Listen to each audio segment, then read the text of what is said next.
নমস্কাৰ আপোনালোক সকলোকে এছাম কম্পিটিটিভ এক্সাম ইউটিউব চেনেলটোলৈ স্বাগতম জনাইছোঁ।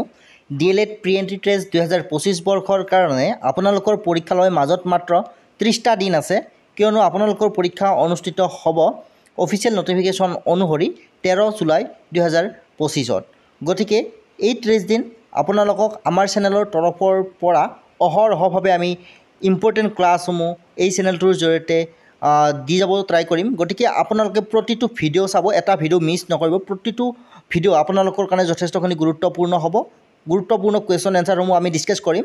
চ' আজিৰ এই ভিডিঅ'টোত আমি চিলেবাছ অনুসৰি আপোনালোকৰ যি নিউ এডুকেশ্যন পলিচি আছে তাৰ ওপৰত হ'ব পৰা কিছুমান অতি গুৰুত্বপূৰ্ণ কুৱেশ্যন এনচাৰ আলোচনা কৰিম। গতিকে ভিডিঅ'টো স্কিপ নকৰিব, শেষলৈ চাই থাকিব। চ' ভিডিঅ'টোৰ আৰম্ভণিতে আপোনালোকক জনাব বিচাৰিছোঁ, আপোনালোকে যদি DLED এণ্ট্ৰেন্স এক্সামত অৱতীৰ্ণ হ'ম বুলি ভাবিছে, আপোনালোকে এইখন গাইডবুক ফ'ল' কৰিব পাৰে। প্ৰপাৰ চিলেবাছ অনুসৰি এইখন গাইডবুক প্ৰস্তুত কৰা হৈছে আৰু এইখন গাইডবুকৰ প্ৰধান বিশেষত্ব হৈছে এইখন গাইডবুক যোৱা 4টা বছৰ ধৰি প্ৰকাশ কৰি অহা হৈছে আৰু 4টা বছৰত অতি কমেও 80% অধিক কুৱেশ্যন এনচাৰ ডাইৰেক্টলি কমন আহিছে। সম্পূৰ্ণ চিলেবাছ অনুসৰি প্ৰতিটো বিষয়ৰ কুৱেশ্যন এনচাৰ আপোনালোকে ইয়াত সন্নিৱিষ্ট পাব। গতিকে আপোনালোক যিসকলে এই বৰ্ষত DLED এণ্ট্ৰেন্স এক্সাম দিম বুলি ভাবিছে, আপোনালোকে এই গাইডবুকখন ডাউনলোড কৰি মোবাইলতে পঢ়িব পাৰিব। অসমীয়া মিডিয়ামতে আপোনালোকে লাভ কৰিব। ডাউনলোড লিংক এই ভিডিঅ'টোৰ তলত দিয়া আছে, সেই লিংকত ক্লিক কৰি আপোনালোকে যথেষ্টখিনি ৰেহাই মূল্যত ডাউনলোড কৰি ল'ব পাৰিব আৰু আপোনালোকৰ স্ক'ৰ 100% ইনক্ৰিজ কৰিব পাৰিব। চ' বেছি পলম নকৰি আমি ভিডিঅ'টো আৰম্ভ কৰিছোঁ। প্ৰথম কুৱেশ্যনটো দিয়া আছে, who was the chairman of NEP 2020 drafting committee, অৰ্থাৎ NEP 2020 খচৰা প্ৰস্তুত সমিতিৰ অধ্যক্ষ কোন আছিল? এইখিনিতে NEPৰ ফুল ফৰ্ম হৈছে যে national education policy. National education policy 2020ৰ খচৰা প্ৰস্তুত সমিতিৰ অধ্যক্ষ কোন আছিল? অপশ্যন 4টা দিয়া আছে, ইয়াৰে ভিতৰত শুদ্ধ এনচাৰ হৈছে অপশ্যন নম্বৰ বি, ডক্টৰ কে কস্তুৰী ৰংগন হৈছে 2020 নেশ্যনেল এডুকেশ্যন পলিচি খচৰা প্ৰস্তুত সমিতিৰ অধ্যক্ষ। ঠিক আছে, option B is the correct answer. So' next কুৱেশ্যনটো দিয়া আছে, when the Union Cabinet did approve the new National Education Policy NEP 2020, কেন্দ্ৰীয় কেবিনেটে কেতিয়া নতুন ৰাষ্ট্ৰীয় শিক্ষা নীতি NEP 2020 অনুমোদন জনাইছিল? চ' কেন্দ্ৰীয় কেবিনেটে কেতিয়া ৰাষ্ট্ৰীয় শিক্ষা নীতি অনুমোদন জনাইছিল? চ' শুদ্ধ এনচাৰ হ'ব অপশ্যন নম্বৰ বি, 29 জুলাই 2020 তাৰিখে কেন্দ্ৰীয় কেবিনেটে ৰাষ্ট্ৰীয় শিক্ষা নীতি অনুমোদন জনাইছিল। Option B is the correct answer. So' next কুৱেশ্যনটো দিয়া আছে, ministry of human resource development rename S.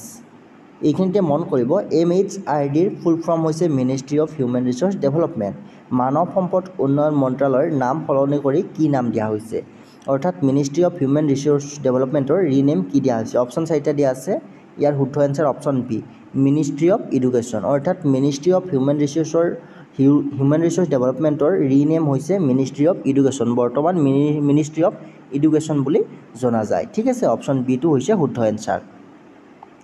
So' next কুৱেশ্যনটো দিয়া হৈছে, under the chairmanship of whom committee for evaluation of the new education policy submitted its report in May 2016, অৰ্থাৎ 2016 চনৰ মে' মাহত নতুন শিক্ষানীতিৰ বিৱৰ্তন সমিতি কাৰ অধ্যক্ষতাত প্ৰতিবেদন দাখিল কৰিছিল? অপশ্যন 4টাৰ ভিতৰত শুদ্ধ এনচাৰ হৈছে option A, late Shri TSR সুব্ৰমণিয়াৰ অধ্যক্ষতাত নতুন শিক্ষানীতিৰ বিৱৰ্তন সমিতিয়ে প্ৰতিবেদন দাখিল কৰিছিল। অপশ্যন এ শুদ্ধ এনচাৰ। চ' এই ভিডিঅ'টো প্ৰস্তুত কৰাতে যথেষ্টখিনি কষ্ট হৈছে। আপোনালোকৰ ভিডিঅ'টো আমি 2-3 বাৰ ৰেকৰ্ড কৰিব লগা হৈছে বিভিন্ন টেকনিকেল প্ৰব্লেমৰ কাৰণে। গতিকে ভিডিঅ'টো নিশ্চয় আপোনালোকে যিমান পাৰে সিমান শ্বেয়াৰ কৰিব আৰু লাইক কৰিব, আৰু PDF গাইডবুক লিংক এই ভিডিঅ'টোৰ তলত ডেছক্ৰিপশ্যন বক্সত দিয়া আছে। চ' নেক্সট কুৱেশ্যনটো দিয়া আছে, চ' প্ৰথম আমি iPadত ৰেকৰ্ড কৰিলোঁ, কিন্তু টেকনিকেল প্ৰব্লেমৰ কাৰণে আমি মোবাইলত ৰেকৰ্ড কৰিলোঁ, সেইকাৰণে স্ক্ৰীনত আপোনালোকে অলপ সৰু দেখিব পাৰে। চ' আৰু এইটো প্ৰথম পাৰ্ট হয়, দ্বিতীয় পাৰ্ট এটা আহিছে আপোনালোকৰ কাৰণে। চ' নেক্সট কুৱেশ্যনটো দিয়া আছে, NEP 2020 stated to establish a national repository of high quality resource on fundamental literacy and numeracy on government digital platform. What is the name of the government digital platform? অৰ্থাৎ NEP 2020ত চৰকাৰী digital প্লেটফৰ্মত মৌলিক সাক্ষৰতা আৰু সংখ্যা বিজ্ঞানৰ ওপৰত উচ্চমানৰ সম্পদৰ ৰাষ্ট্ৰীয় ভঁৰাল স্থাপনৰ কৰিবলৈ কি মানে ডিজিটেল প্লেটফৰ্ম চৰকাৰে হাতত লৈছে চ' এনচাৰ হ'ব অপশ্যন বি দীক্ষা দীক্ষা ডিজিটেল প্লেটফৰ্মৰ জৰিয়তে চৰকাৰে মৌলিক সাক্ষৰতা আৰু সংখ্যা বিজ্ঞানৰ ওপৰত উচ্চমানৰ সম্পদ ৰাষ্ট্ৰীয় ভঁৰাল স্থাপন কৰিবলৈ দীক্ষা প্লেটফৰ্মটো লৈছে অপশ্যন বি শুদ্ধ এনচাৰ চ' নেক্সট কুৱেশ্যনটো দিয়া আছে what is the full form of ABC as per the NEP 2020 NEP 2020 অনুসৰি ABCৰ সম্পূৰ্ণ ৰূপ কি ABCৰ ফুল ফৰ্ম NEP 2020 অনুসৰি ABCৰ সম্পূৰ্ণ নাম হৈছে অপশ্যন ডি শুদ্ধ answer academic bank of credit academic bank of credit হৈছে ABCৰ ফুল ফৰ্ম NEP 2020 অনুসৰি চ' নেক্সট কুৱেশ্যনটো দিয়া আছে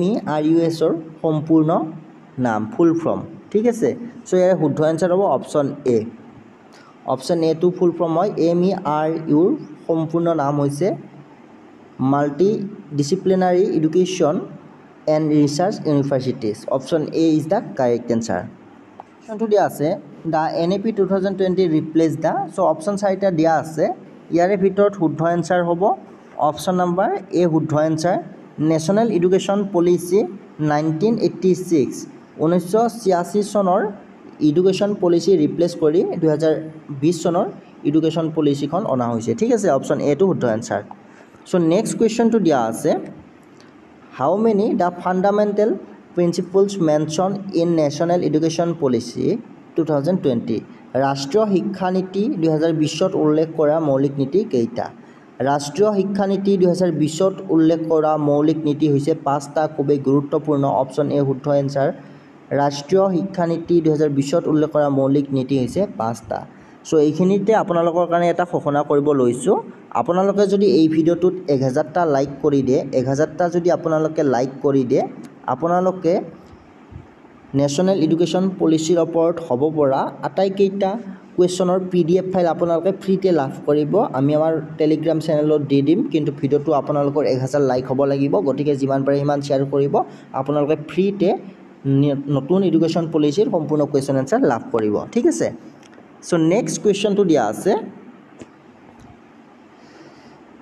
In NEP 2020, the current 10+2 system to be replaced by a new curricular structure. What is the new curricular structure? অৰ্থাৎ আগতে 10+2 structure আছিল 10+2 এই structureটো replace কৰি বৰ্তমান কোনটো structure আনা হৈছে নিউ কাৰিকুলাৰ structure কোনটো হয় সো ইয়াৰে শুদ্ধ এনসাৰ অপশ্যন বি খুবেই গুৰুত্বপূৰ্ণ কিন্তু এই কুৱেশ্যনটো বৰ্তমান সময়ত 5+3+3+4 এই ষ্ট্ৰাকচাৰটো বৰ্তমান এডুকেশ্যন পলিচিত অনা হৈছিল আগতে 10+2 আছিল এই 10+2 টো বাদ দি বৰ্তমান সময়ত 5+3+3+4 এই ষ্ট্ৰাকচাৰটো অনা হৈছে অপশ্যন বি শুদ্ধ এনসাৰ সো নেক্সট কুৱেশ্যনটো দিয়া আছে In 1964 the Indian government had appointed an education committee. How many members were Diarin committee 1964 চনত ভাৰত চৰকাৰে এখন শিক্ষা সমিতি নিযুক্তি দিছিল